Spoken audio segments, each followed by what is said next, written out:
Viridian, the Green Guide, written by Clouds, read by Distracted by Books, Chapter 116, Dread. Izuku wasn't exactly sure how he'd gotten home. Everything was a blur, and he was hyperventilating and shaking so badly that he was having trouble even opening the front door.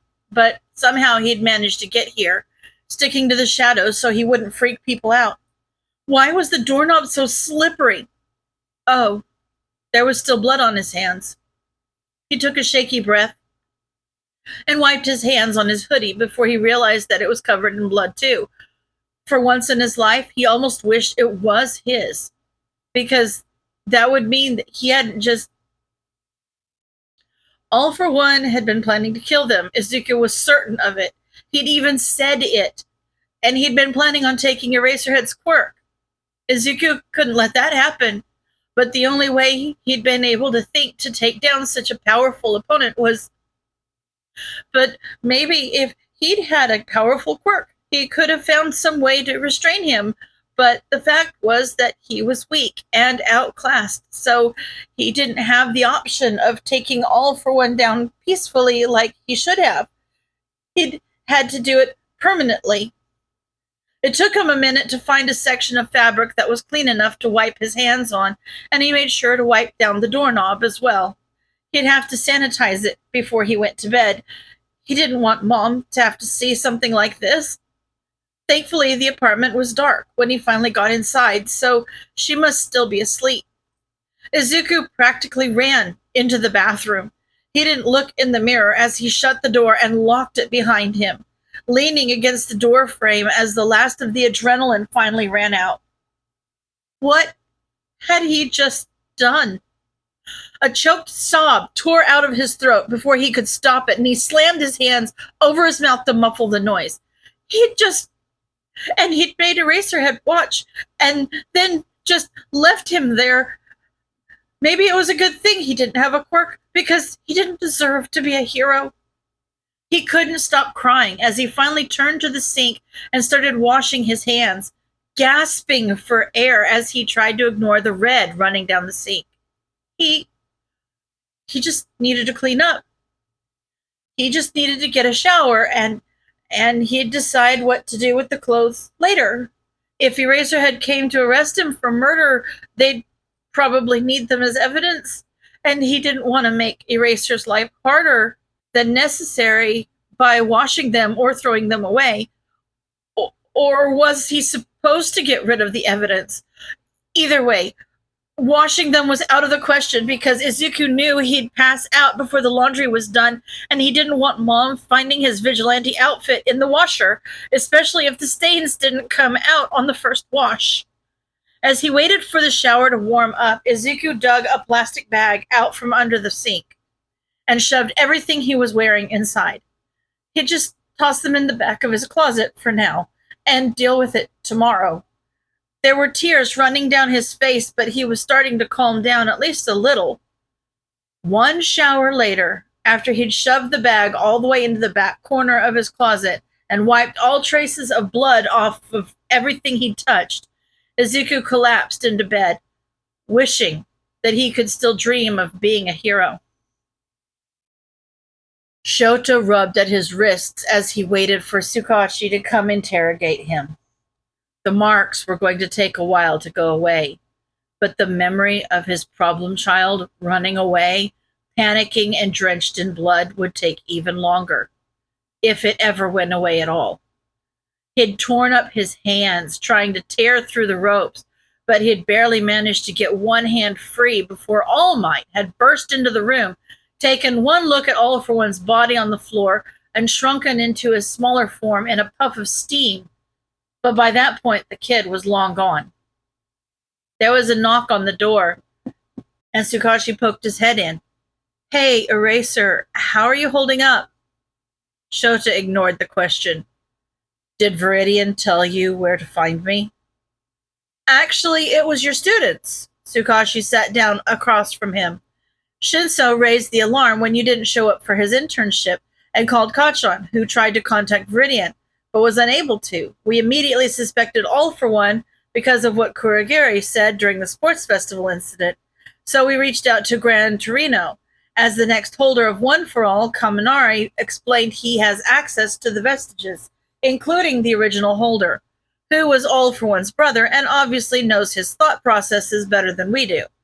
We showed Kaminari all the evidence we had gathered, along with what we knew of past villain factory locations and where you and Viridian were last seen, and he volunteered to short out his brain so he could communicate with the vestiges and get us a list of possible locations.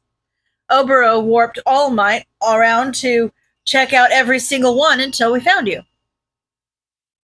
Problem children. All of them. Shota shook his head fondly.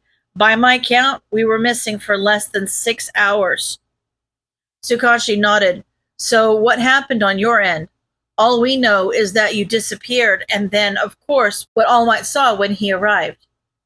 To be honest, we were expecting to find you and Viridian together.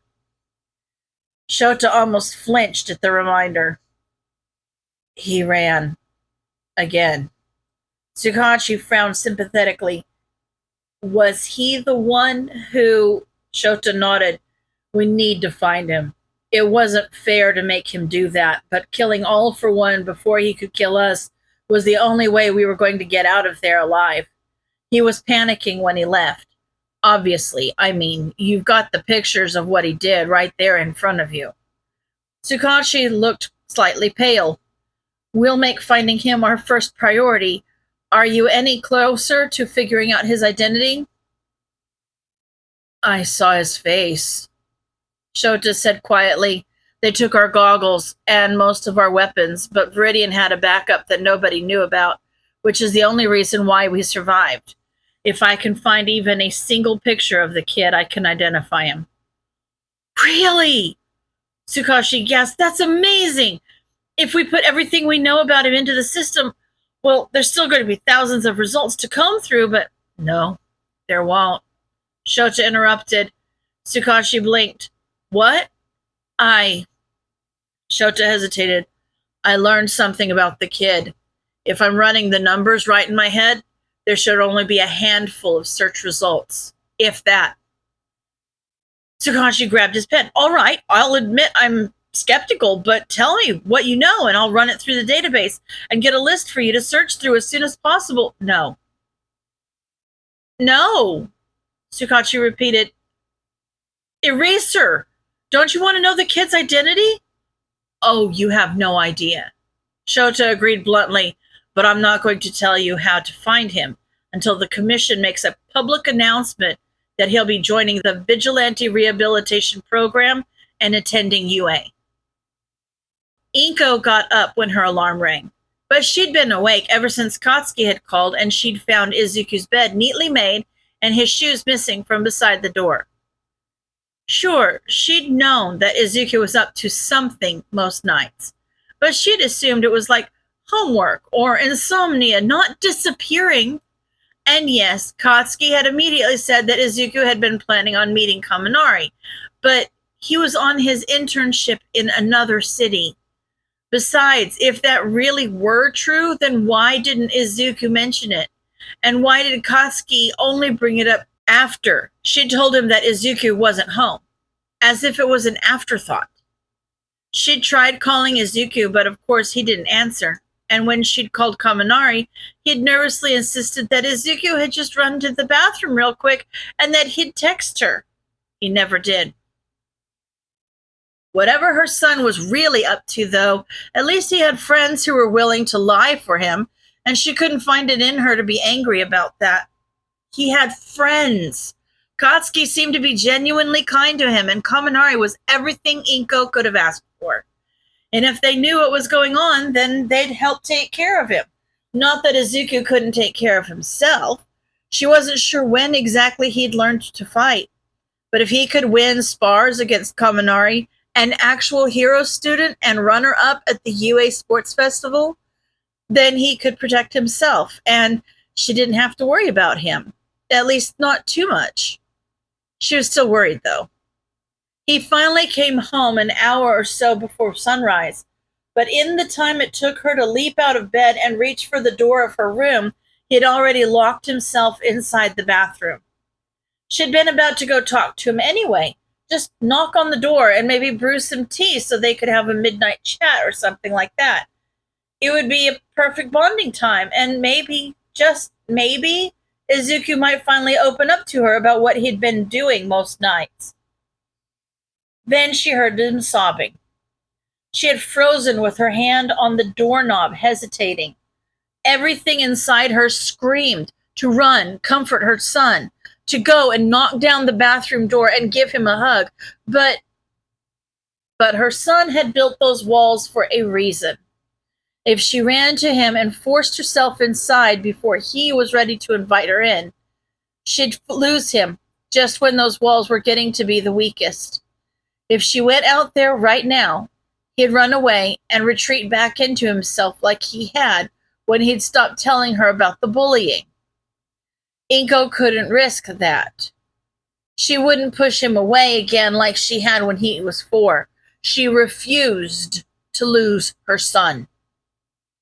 And so, as much as it hurt, she stayed in her room and listened to her son cry. Eventually the shower turned on, and soon enough, Izuku was in bed again. Inko had, at some point, sat down on the floor, and that was where she stayed until her alarm went off.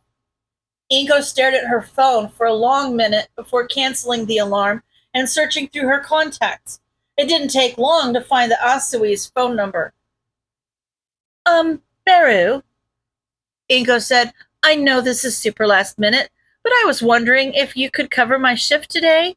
Something came up with Izuku, and I think he needs me here. End of chapter.